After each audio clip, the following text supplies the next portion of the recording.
She bought the yacht to remember him. But some vessels carry more than memories. A logbook hidden beneath the rust, and a secret worth killing for. If love led you to a fortune built on lies, would you still open the book?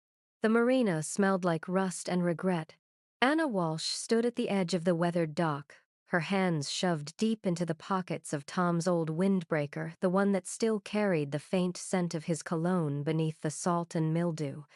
The sky above was the color of steel, heavy clouds pressing down on the Oregon coast like a weight she'd been carrying for 6 months. 6 months since the Coast Guard had found Tom's body tangled in fishing nets 3 miles offshore. 6 months since the word accident had stopped meaning anything at all. The Mariner's Rest sat at the far end of the dock, listing slightly to starboard, her white hull streaked with rust and algae. She'd been beautiful once Tom had spent years restoring her, sanding and painting and talking to the boat like she could hear him.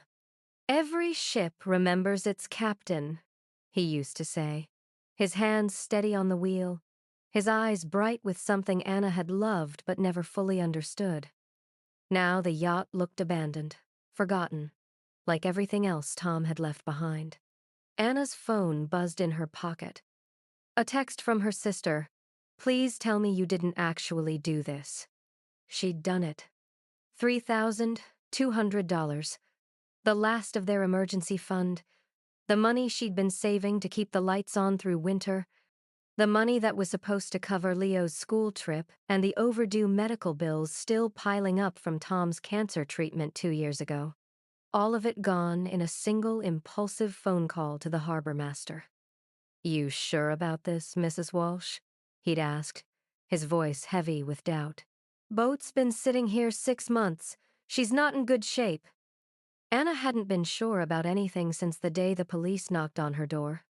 But when she'd heard the Mariner's Rest was being sold for scrap, something inside her had cracked wide open. She couldn't let them take her. Not the boat. Not the last piece of Tom that still existed in the world. The dock creaked beneath her feet as she walked, each step echoing across the empty marina.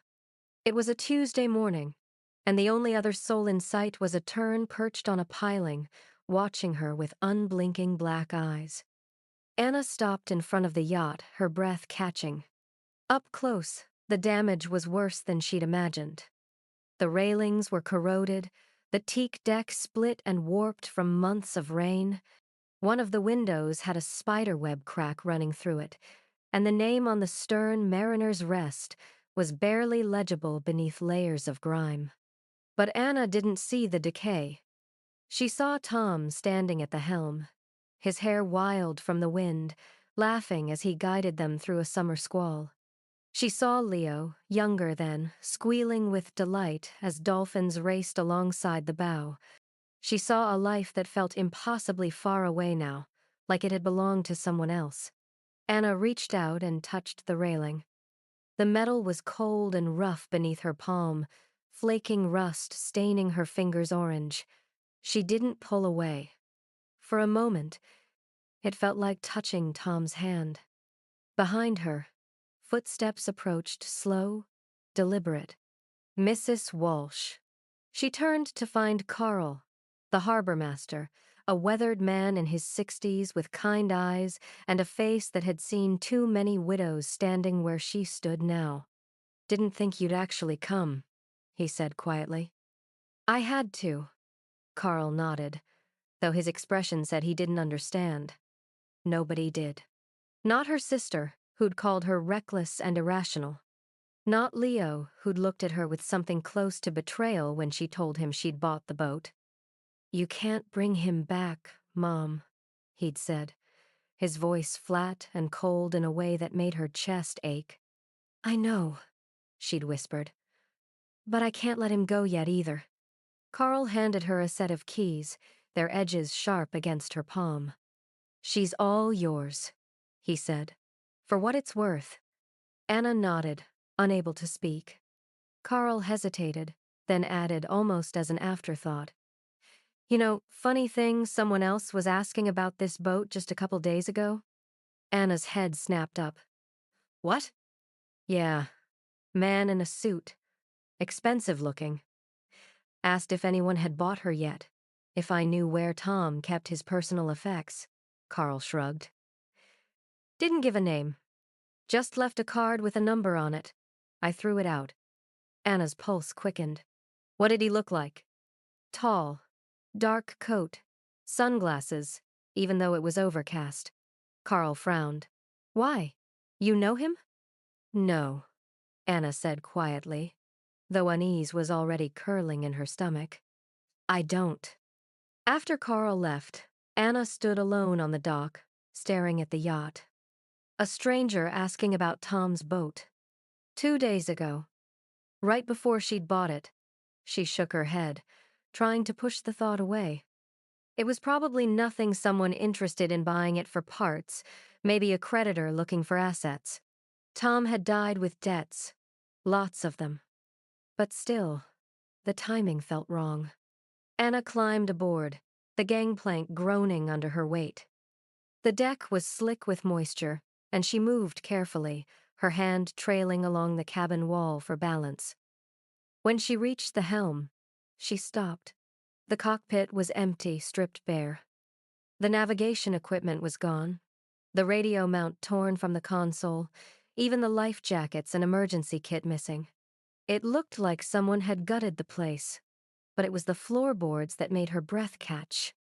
Near the base of the helm, fresh scratches marred the wood-deep gouges, as if someone had used a crowbar to pry something open recently. Anna crouched down, running her fingers over the marks. They were new, recent. Her chest tightened. Someone had been here. Someone had been looking for something. And whatever it was, they hadn't found it yet. Anna returned to the marina the following Saturday with a toolbox, a bucket of cleaning supplies, and Leo. Her son sat in the passenger seat, silent. His hood pulled up despite the mild weather, earbuds in, his face turned toward the window. He hadn't said a word since she'd told him they were spending the day working on the boat. Anna didn't push. She'd learned over the past 6 months that Leo's silence was easier to bear than his anger. The Mariner's Rest looked worse in daylight. Rain had pooled in the cockpit, and a family of gulls had claimed the bow as their own, scattering feathers and droppings across the deck. Anna set down her supplies and stood there for a moment, overwhelmed by the sheer scale of what she'd taken on. This wasn't just a restoration project. It was an act of faith in something she couldn't name. Leo climbed aboard without a word, pulled out his earbuds, and started clearing debris from the deck with a detachment that made Anna's chest ache. "Thanks for coming," she said quietly. He shrugged. "Not like I had a choice." They worked in silence for the first hour. Anna scrubbed the cockpit while Leo hauled trash bags to the dumpster at the edge of the marina. The boat groaned beneath them, wood swelling and contracting with each shift of weight, and Anna found herself whispering to it the way Tom used to. "We'll get you fixed up," she murmured, running a rag over the salt-crusted helm. "Just hang on a little longer." Leo paused, glancing at her. "You know it can't hear you, right?" Anna smiled faintly. "Your dad thought it could." For a moment, something softened in Leo's expression. Then it was gone, and he turned back to his work. By midday, they'd made progress. The deck was clear, the worst of the rust scraped away, and the cockpit gleamed faintly under a thin layer of polish. Anna stepped back, wiping sweat from her forehead, and for the first time in months, she felt something other than exhaustion. She felt useful. Leo reappeared from below deck, holding something in his hand. "Found this in one of the cabinets," he said, his voice quiet. It was a coffee mug, white ceramic with a chipped handle, and Tom's handwriting scrawled across the side in permanent marker. "Captain Tom, best dad ever." Leo had made it in 3rd grade.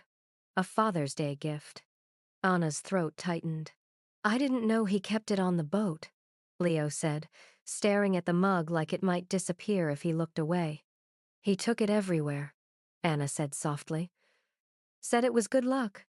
Leo was quiet for a long time. Then, so quietly she almost didn't hear him, I miss him. Anna crossed the deck and pulled her son into a hug. He didn't pull away. They kept working. And as the afternoon wore on, Anna began finding more pieces of Tom's scattered throughout the boat. His favorite fishing lure, tangled in a drawer. A photograph of the three of them, sun-faded and water-stained, tucked into a cabinet above the galley. A worn baseball cap hanging from a hook in the cabin. Each discovery felt like a small gift. A reminder that Tom had been real, that their life together hadn't been a dream. But then Anna found something that didn't fit. It was a receipt, crumpled and shoved into a compartment beneath the navigation console. Fuel purchase. Port of Coos Bay. $847. The date was from 8 months ago, 2 months before Tom died. Anna frowned. They'd never been to Coos Bay. She unfolded the receipt carefully, her eyes scanning the details. The amount was too high for a casual trip, and the port was nearly 200 miles south, far from their usual routes. She set the receipt aside and kept searching. In another compartment, she found a business card, plain white, no name, just a phone number printed in black ink. On the back, in Tom's handwriting, Maritime Lawyer, call if trouble. Anna's pulse quickened. She pulled out her phone and dialed the number. It rang. Once, twice, then a recorded message. The number you have reached is no longer in service. Anna hung up, staring at the card. Why would Tom need a maritime lawyer? And why would he hide the number? Leo appeared in the doorway, holding a toolbox. Mom, the engine room hatch is stuck. Can you help? Anna pocketed the card and followed him below deck. The engine room was at the stern, accessible through a narrow hatch in the cabin floor. Leo had already loosened the bolts, but the panel wouldn't budge. Anna knelt beside it, wedging a crowbar into the seam. On 3, she said. 1, 2. They pulled together, and the hatch gave way with a groan of protesting metal. Stale air rushed up, thick and damp, carrying the scent of oil and rust. Anna aimed her flashlight into the darkness below. The beam swept across the engine, the bilge pump, the fuel lines. And then it caught on something that didn't belong. A metal panel, bolted to the bulkhead near the engine block. It was newer than the rest of the boat, the steel still dark and unblemished by rust. Anna's heart began to pound. She climbed down into the engine room, her hands steady on the ladder, and knelt in front of the panel. There were no markings, no labels, just 6 bolts holding it in place. What is that? Leo called from above. I don't know, Anna said quietly. She worked the bolts loose one by one, her hands trembling now, and when the last one came free, the panel swung open. Behind it was a narrow compartment, barely large enough to hold a shoebox, and inside, wrapped in a waterproof case and sealed with duct tape, was a leather-bound logbook. Anna pulled it out, her breath catching. The cover was worn, the edges frayed, but Tom's initials were embossed on the front in faded gold. T.W. She peeled back the duct tape and opened the book. The first page was filled with Tom's handwriting, neat, methodical, unmistakably his. First run. March 14, 20K cash. No one can ever know. Anna's hands began to shake. She flipped through the pages, her eyes scanning dates, coordinates, names she didn't recognize, and amounts of money that made her stomach drop. $20,000, $35,000, $50,000. What had Tom been doing? Leo's voice floated down from above, distant and faint. Mom? You okay? Anna couldn't answer. She stared at the logbook, her husband's handwriting blurring through tears she didn't remember shedding. And in that moment, She realized with cold, crushing certainty she hadn't known Tom at all. Anna sent Leo home with a neighbor, claiming she needed to finish some work on the boat. He'd looked at her with suspicion he knew when she was lying, but he didn't argue. As soon as his footsteps faded down the dock, Anna locked herself in the cabin and opened the logbook. The leather cover was soft with age, the pages yellowed and brittle at the edges. Salt had stained some of the entries, and others were written in pencil so faded she had to squint to read them. But Tom's handwriting was unmistakable. She'd seen it on birthday cards, grocery lists, love notes tucked into her lunch bag. Now it filled page after page, with numbers and coordinates that meant nothing to her and everything at once. The 14th of March 2019. First run. Port of Bandon to 42 degrees north, 125 degrees west. Cargo. 6 crates. Payment. $20,000 cash. Client satisfied. No complications. Anna's hands trembled as she turned the page. The 2nd of April 2019. Second run. Same route. Cargo. 8 crates. Payment. $25,000. Weather rough. Nearly capsized off Cape Blanco. Too close. The entries continued, methodical and clinical, like a captain's log stripped of emotion. But every few pages, something else bled through doubt, fear, justification. The 10th of May 2019. I hate this. But the bills are piling up. Anna's working herself to death.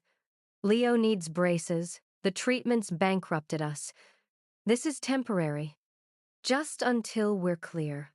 Anna's vision blurred. She pressed her palm against the page, as if she could reach through the ink and grab Tom by the shoulders, shake him, demand to know why he hadn't told her. Why he'd thought this was the answer. She flipped ahead, her breath shallow, her chest tight. The entries grew more frequent, the amounts larger. $30,000, $40,000, $50,000. And then, buried between 2 pages, a folded nautical chart fell into her lap. Anna unfolded it carefully. The Oregon coast was marked in red ink routes, waypoints, drop-off coordinates. Some were circled, others crossed out. At the bottom, in Tom's handwriting, final run, 44 degrees north, 124 degrees west, $75,000. Enough to walk away clean. Anna's stomach turned. She flipped to the last entry, her hands shaking so hard she could barely hold the book. The 18th of October 2021. 1 week until the final run. The client's getting nervous. Says I know too much. Marcus thinks I should walk away now, but we need this money. 1 more job, and we're free. I can fix everything I've broken. If I don't make it back, the truth is in this book. Anna, I'm sorry. I thought I was protecting you. I thought I could do this without you ever knowing. Forgive me. Anna dropped the logbook. It hit the cabin floor with a dull thud, and she stared at it like it might explode. Her breath came in short, shallow gasps, her chest heaving. Outside, the waves slapped against the hull, rhythmic and relentless. A rope creaked somewhere above deck. A gull screamed. And Anna sat in the dim light of the cabin, her husband's confession heavy in her hands, and realized with crushing certainty Tom hadn't died in an accident. He'd been killed. She didn't know how long she sat there. Minutes, hours. The light shifted, the sun sinking lower, casting long shadows through the cracked cabin windows. Finally, Anna stood. Her legs felt weak, her body numb. She picked up the logbook, tucked it under her arm, and climbed back up to the deck. The marina was empty now, the other boats dark and silent. Only the sound of water lapping against the pilings and the distant cry of seabirds. Anna leaned against the helm, staring out at the horizon. You wouldn't do this, she whispered to the empty air. You wouldn't put us in danger. But even as she said it, she knew it wasn't true. Tom had done exactly that. He'd smuggled cargo drugs, weapons, maybe worse to pay for their survival. And when he'd tried to walk away, someone had made sure he never could. Anna's phone buzzed in her pocket. A text from an unknown number. No words, just a photo. She opened it, her pulse quickening. It was a picture of the Mariner's Rest taken from the dock. Tonight, her blood turned to ice. Someone was watching. Another text came through. You found the book. Anna's hands shook as she typed back. Who is this? The response was immediate. Return it, and we'll forget this happened. Keep it, and you'll end up like Tom. Anna stared at the screen. Her breath caught in her throat. She looked around the marina, scanning the shadows, the parked cars, the empty dock. Nothing. No one. But they were out there. Watching. Waiting. Anna climbed off the boat. The logbook clutched against her chest and walked quickly toward her car. Her hands fumbled with the keys, her heart pounding so hard she thought it might break through her ribs. She slid into the driver's seat, locked the doors, and sat there in the dark, trembling. The phone buzzed again. Another text. You have 48 hours. Anna deleted the messages, her hands shaking, and started the engine. As she pulled out of the marina, she glanced in the rearview mirror. A black SUV sat at the edge of the parking lot, headlights off, engine running. She couldn't see the driver, but she knew they were watching. Anna didn't sleep that night. She sat at her kitchen table, the logbook open in front of her, a cold mug of coffee forgotten at her elbow. Leo was asleep upstairs. His door cracked open the way he'd insisted since Tom died. Anna had hidden the logbook in his backpack earlier, the last place anyone would think to look. But now she had it out again, reading and rereading entries until the words blurred together. The 3rd of June 2020. Drop-off delayed. Client wants proof of delivery. Had to take photos. I hate that I'm good at this now. The 17th of August 2020. Marcus is nervous. Says the client's getting paranoid. Wants us to move faster. I told him we need to be careful. He said, careful doesn't pay the bills. The 2nd of November 2020. Anna asked where the extra money came from. Told her I picked up overtime work. She believed me. God, I hate lying to her. Anna's chest tightened with every line. She remembered that conversation. She'd been so relieved when Tom told her he'd found extra work, relieved and grateful, and too exhausted to ask questions. She'd kissed him and told him he was saving them. And all the while, he'd been smuggling contraband across the Pacific Northwest. She flipped to the nautical charts tucked into the back of the logbook. Red ink marked routes up and down the coast: Bandon, Coos Bay, Newport, Astoria. Some of the coordinates were circled. Others crossed out. And at the bottom of one chart, in Tom's handwriting, 44 degrees north, 124 degrees west. Final drop, $75K. Walk away clean. Anna traced the coordinates with her finger, her mind racing. That location was offshore, miles from any harbor. If Tom had made the drop, where was the money? And if he hadn't, her phone buzzed on the table, shattering the silence. Anna's heart leapt into her throat. She grabbed it, her hands trembling. A text from an unknown number. No words. Just a photo. Anna opened it, and the air left her lungs. It was Leo. Walking out of school that afternoon, his backpack slung over one shoulder, earbuds in. The photo had been taken from across the street. Close enough to see his face. Close enough to follow him home. Anna's vision tunneled, her breath coming in short, shallow gasps. Another text came through. Tick-tock. She dropped the phone like it had burned her. Her hands shook so badly she had to clench them into fists to make them stop. They weren't just threatening her anymore. They were threatening her son. Anna stood abruptly, her chair scraping against the floor. She paced the kitchen, her mind racing. She couldn't go to the police. The logbook was evidence that would destroy Tom's name, revoke any survivor benefits, maybe even implicate her if they thought she'd known. But if she didn't go to the police, she was on her own. And whoever was watching her had already proven they were willing to kill to protect their secrets. Anna stopped pacing and stared at the logbook on the table. Tom's handwriting stared back at her, neat and methodical. A record of choices that had led to his death. "I thought I was protecting you," he'd written. But all he'd done was put them in danger. The next morning, Anna drove to the marina. She hadn't slept, hadn't eaten, hadn't done anything but sit in the dark and try to figure out what to do. The black SUV was parked at the edge of the lot again, windows tinted, engine off.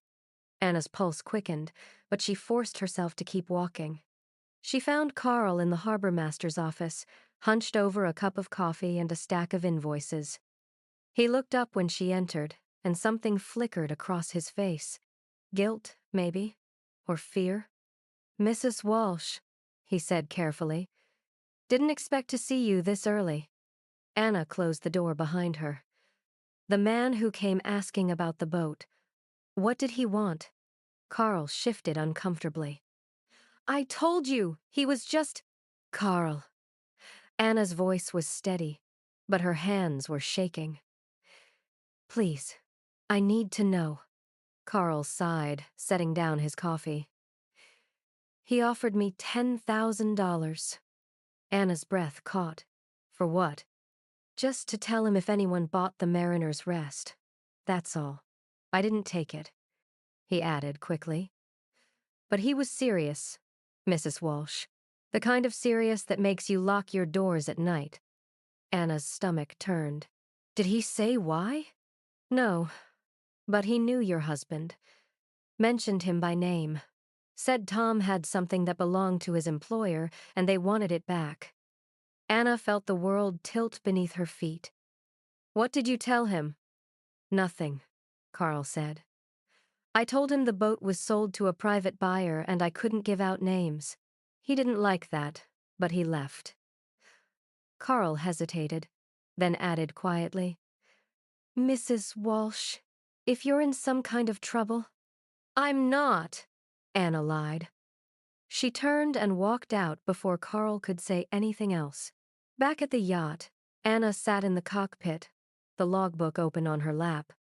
The wind tugged at the pages, flipping them back and forth like time itself refusing to stay still.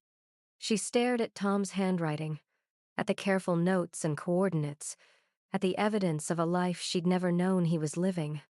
"You said this boat carried your soul," she whispered to the empty air. "I didn't know it was guilt." Her voice broke, and tears spilled down her cheeks.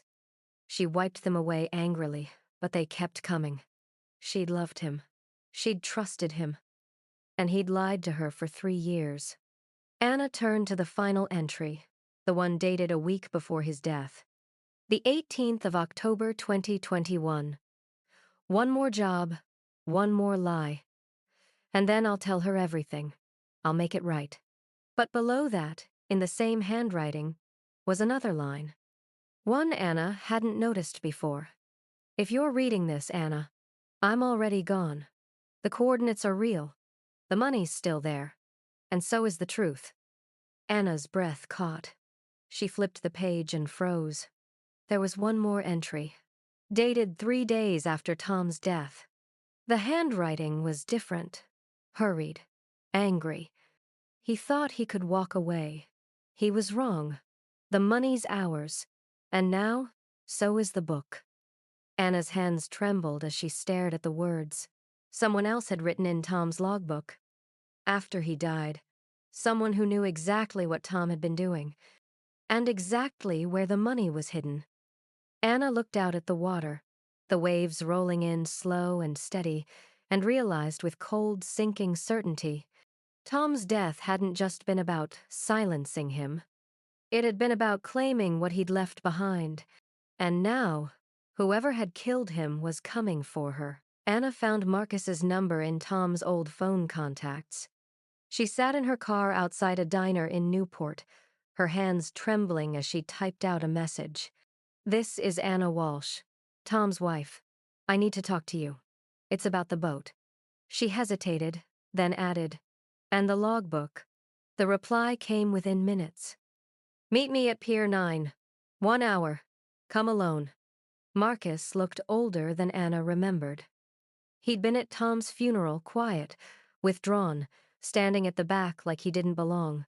Now he stood at the end of the pier, hands shoved deep into his jacket pockets, his face gaunt and tired. Anna approached slowly, the logbook tucked under her arm. "You found it," Marcus said quietly. It wasn't a question. Anna nodded. "I need to know what this means. All of it." Marcus looked out at the water, his jaw tight. "You sure you want to hear it? I don't have a choice anymore. They're threatening my son." That got his attention. He turned to face her, his eyes sharp with something between fear and resignation. "Show me." Anna handed him the logbook. Marcus flipped through it, his face going pale with each page. When he reached the final entry, the one dated after Tom's death, he stopped breathing. "Jesus," he whispered. They wrote in it. "Who?" Marcus closed the book, his hands shaking. "The people Tom worked for. The syndicate." Anna felt her chest tighten. "Tell me everything." Marcus looked at her for a long moment, as if weighing whether the truth would help or destroy her. Then he spoke.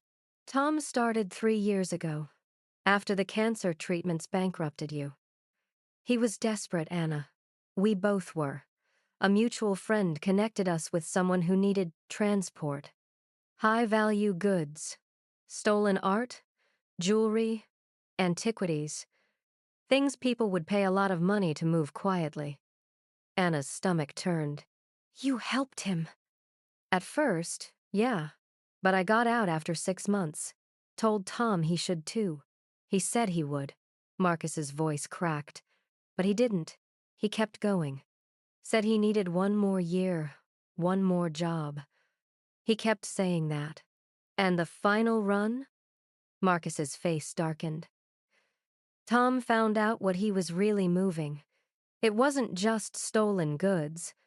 The syndicate was using the routes to launder money, millions of dollars. Tom had coordinates to a submerged cache. 2.3 million in cash and valuables. He was supposed to deliver it." Anna's breath caught. 2 million! "He told me he was going to take it. Use it to disappear. Start over, somewhere safe." Marcus looked at her, his eyes hollow.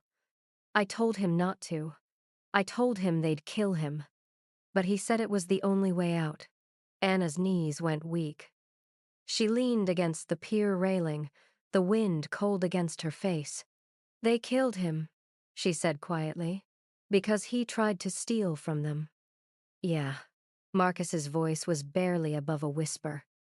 "And now they want the logbook. Because it's the only record of the routes, the drops, the people involved. It's evidence that could take down the entire operation." Anna looked down at the logbook in her hands, its leather cover worn and soft with age. Tom had died for this. And now she was holding the reason why. "What do I do?" she asked, her voice breaking. Marcus shook his head. "If you go after the money, you'll end up dead. If you give them the book, they'll kill you anyway. You know too much. And so does your son, just by association." Anna's chest tightened with panic. "Then what?" Marcus was quiet for a long moment. Then he said, "You have to make them think the money's already gone." Anna stared at him. "How?" "We fake a retrieval.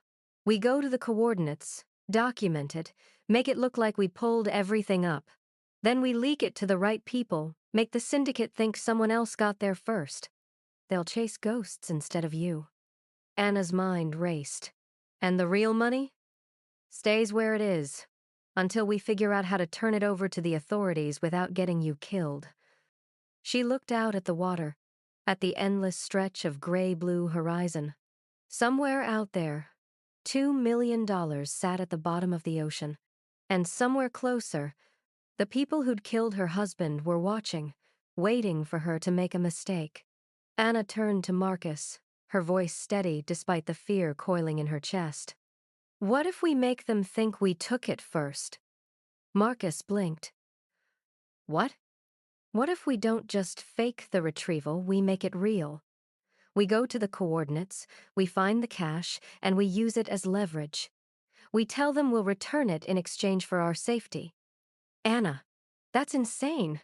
They'll kill you the second you hand it over. Not if we do it publicly. Not if we have proof. Not if we make it so messy that killing us would bring more attention than letting us go. Marcus stared at her, his expression unreadable.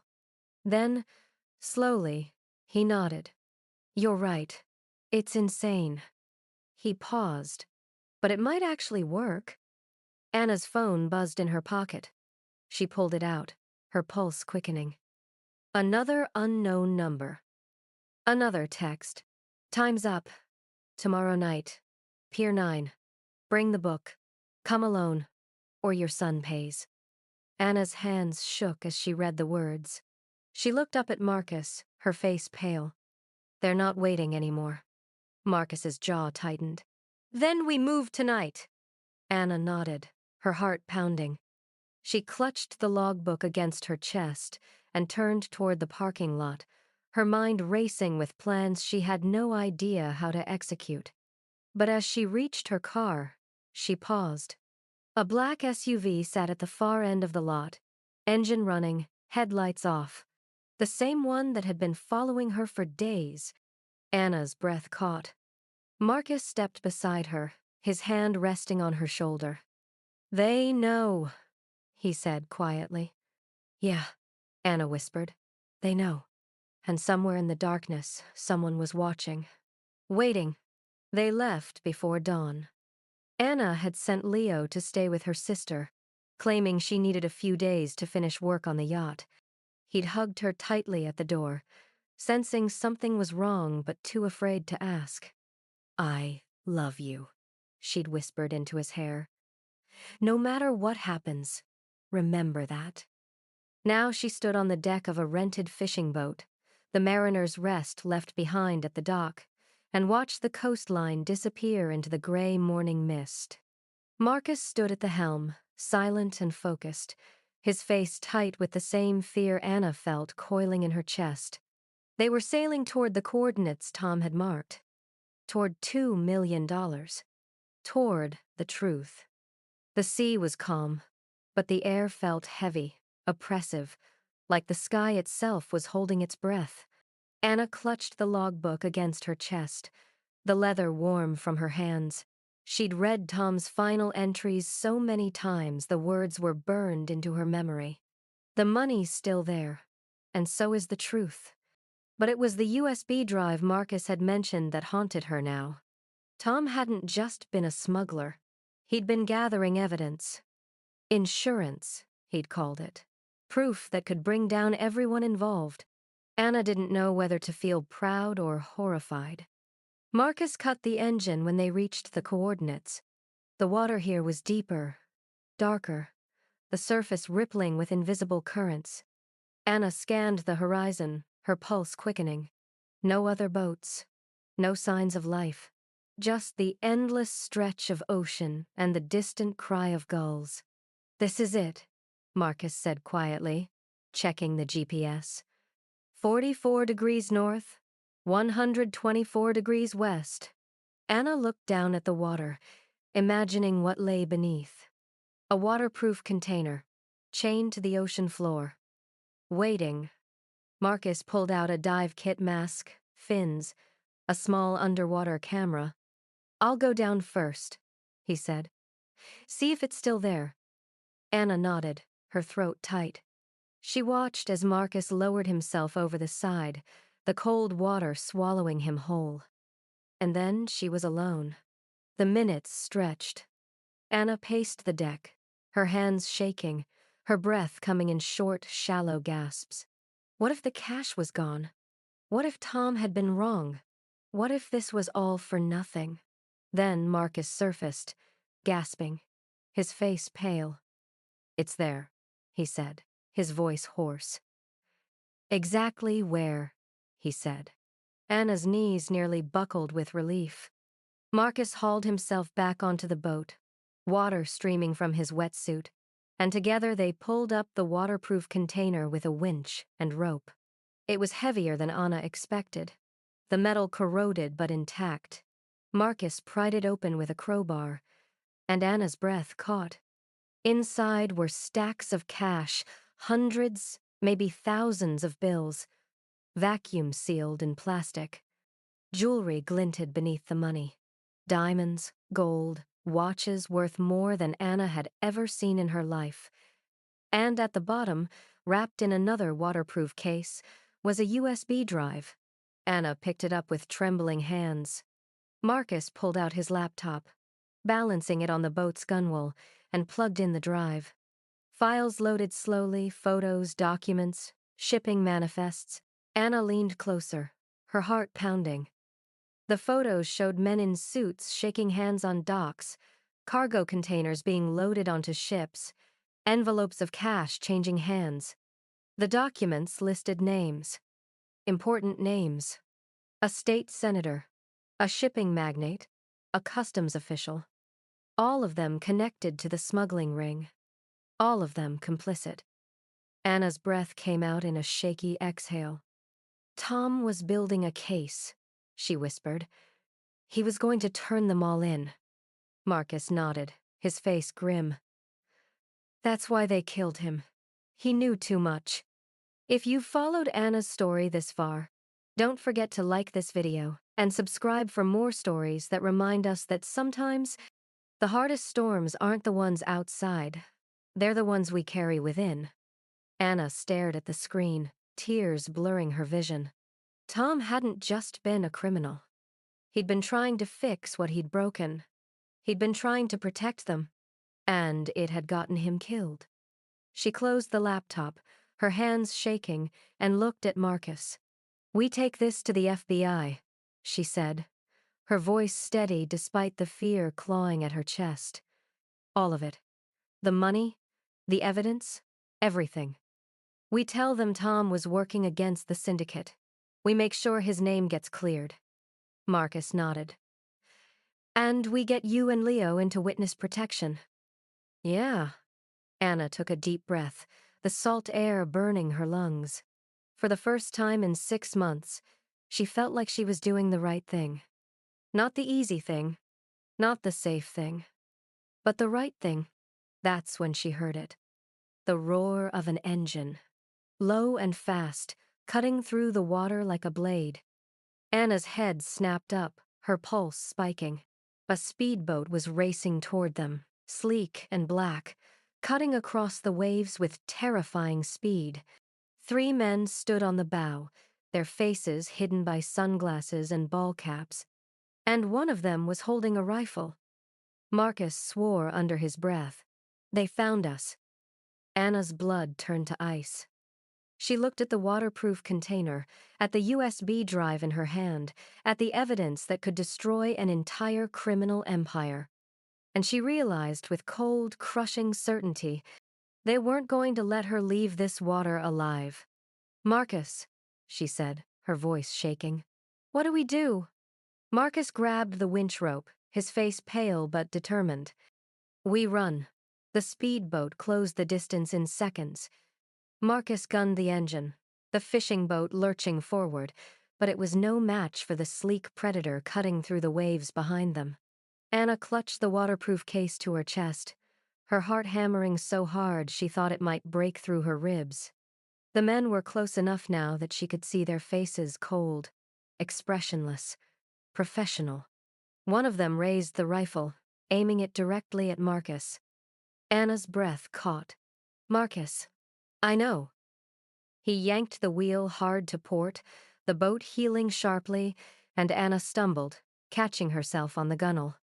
The speedboat followed, matching their every move, closing the gap. They weren't going to outrun them. They weren't going to escape.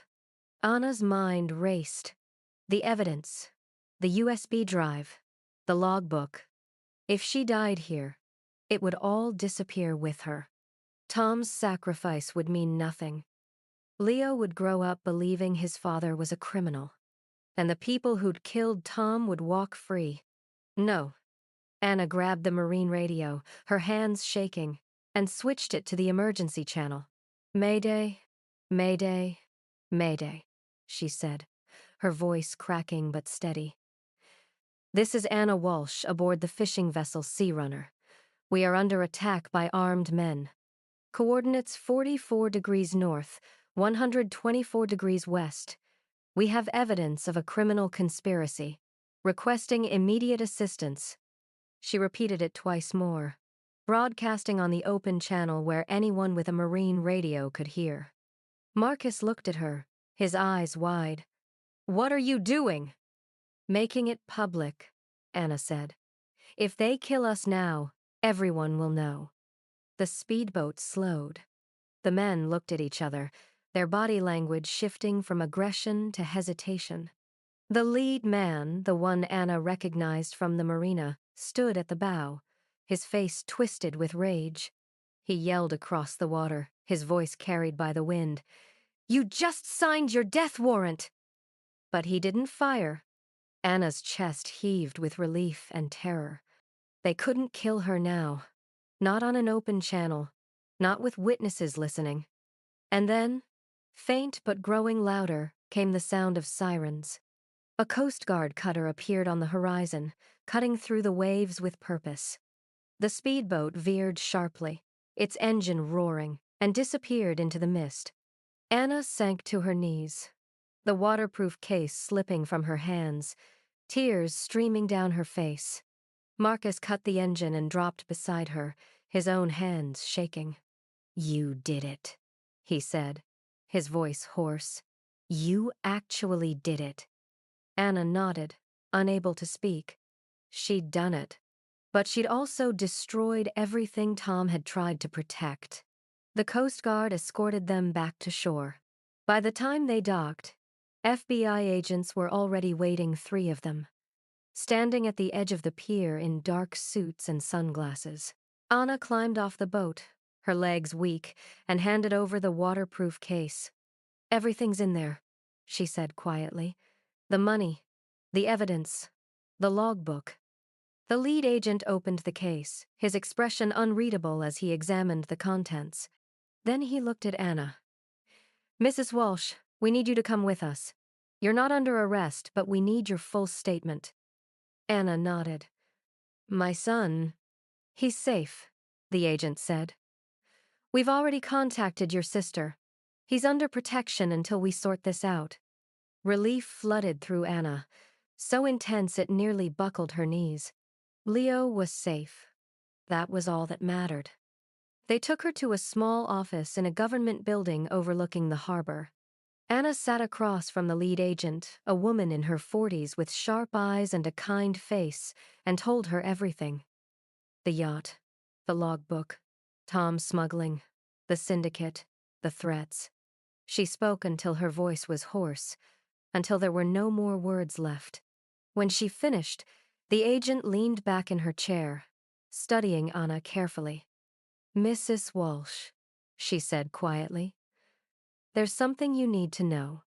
Anna's stomach tightened. What? Your husband wasn't just collecting evidence. He was working with us. He'd been our informant for the past 8 months. Anna's world tilted. She stared at the agent, her mind struggling to process the words. What? Tom came to us after he realized what he'd gotten involved in. He agreed to help us build a case against the syndicate in exchange for immunity and protection for you and your son. The agent paused. He was going to testify, but they found out before we could move him. Anna couldn't breathe. Her vision blurred, and she pressed her hands flat against the table to keep herself from collapsing. Tom hadn't just been a criminal. He'd been trying to do the right thing. He'd been trying to save them, and it had gotten him killed. Why didn't you tell me? Anna whispered, her voice breaking. "Why didn't you protect him?" The agent's expression softened. "We tried, but Tom insisted on one last run. He said he needed to retrieve the evidence before we could move forward. He thought he could do it without them knowing." She hesitated. "He was wrong." Anna's tears came then, hard and fast, and she couldn't stop them.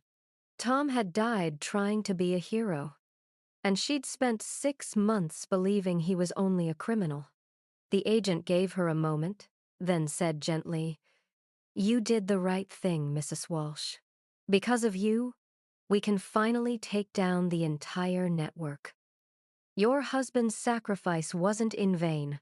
Anna nodded, though she could barely see through her tears.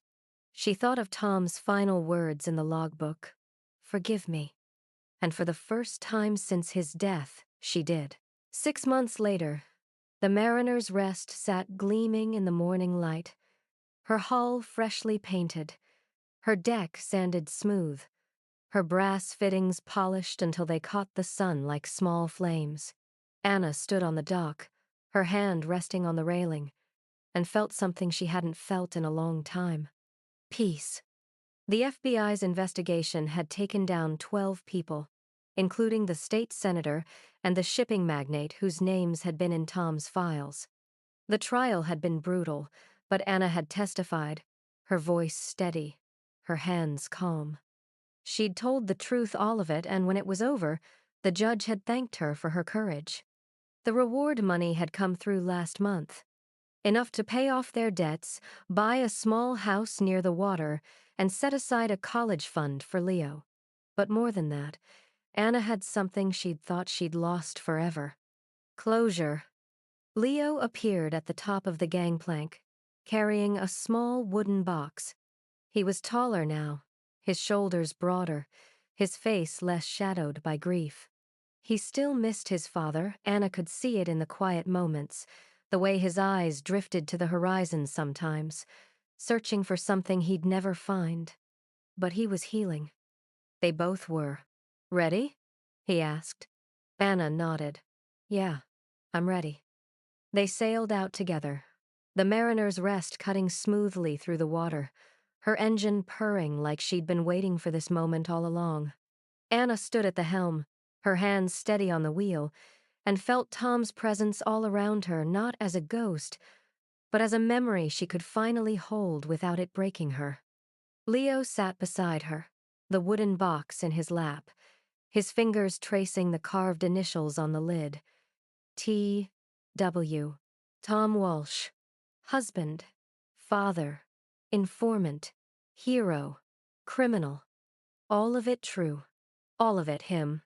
When they reached the spot, the place where they used to sail together as a family, before the cancer, before the debts, before the choices that had led Tom to his death, Anna cut the engine. The boat drifted, rocking gently on the waves, and for a moment, there was only the sound of the sea and the cry of gulls overhead. Leo opened the box. Inside were Tom's ashes, pale and fine, like sand. Anna placed her hand over her son's, and together they tipped the box, letting the ashes scatter across the water. The wind caught them, carrying them out toward the horizon, and Anna watched until they disappeared into the blue. Leo was quiet for a long time. Then, his voice soft, he asked, "Do you think Dad knew we'd figure it out?" Anna looked at her son, tears slipping down her cheeks, and smiled. "I think he hoped we would," she said. "I think that's why he left the logbook where I'd find it." Leo nodded, his own eyes wet. "Do you think he was brave?" Anna thought about it, about the choices Tom had made, the lies he'd told, the danger he'd put them in. But she also thought about the evidence he'd gathered, the risks he'd taken to protect them, the final run he'd made knowing it might kill him. "Yeah," she said quietly. "I think he was." They sailed back as the sun began to set, painting the sky in shades of gold and pink. Anna stood at the helm, the wind in her hair, the salt air filling her lungs, And for the first time since Tom died, she didn't feel like she was drowning. She felt like she was finally coming up for air. Leo leaned against the railing, watching the coastline appear in the distance, and said without looking at her, "I'm glad we didn't give up on the boat." Anna smiled. "Me too." When they docked, the marina was quiet, the other boats dark and still. Anna tied off the lines, her movements practiced and sure, and stood for a moment, looking at the Mariner's Rest. She'd bought it to hold on to Tom, but in the end, it had taught her how to let him go. She reached into her pocket and pulled out her wedding ring, the one she'd worn every day for 15 years. She held it up to the light, watching it catch the last rays of the sun, and then, gently, she placed it on the helm, not as a goodbye, but as a thank you for the years they'd had, for the man he'd tried to be, for the truth he'd left behind. Anna stepped off the boat, Leo beside her, and together they walked down the dock toward the parking lot. Behind them, the Mariner's Rest sat silent and strong, no longer rusted, no longer hiding secrets, just a boat, beautiful and whole. And as Anna climbed into the car and pulled out of the marina, she glanced in the rearview mirror one last time. The yacht was still there, glowing faintly in the dusk. But Anna didn't look back again. She looked forward, and for the first time in a long time, the road ahead didn't feel so dark. Sometimes the people we love leave us with more than memories, they leave us with truths we're afraid to face. But grief doesn't heal by hiding what hurts. It heals when we're brave enough to open the locked doors, read the unfinished stories, and forgive the flawed, beautiful, broken souls who loved us the best they could. In the end, the greatest act of love isn't protecting someone's memory, it's honoring the truth of who they really were.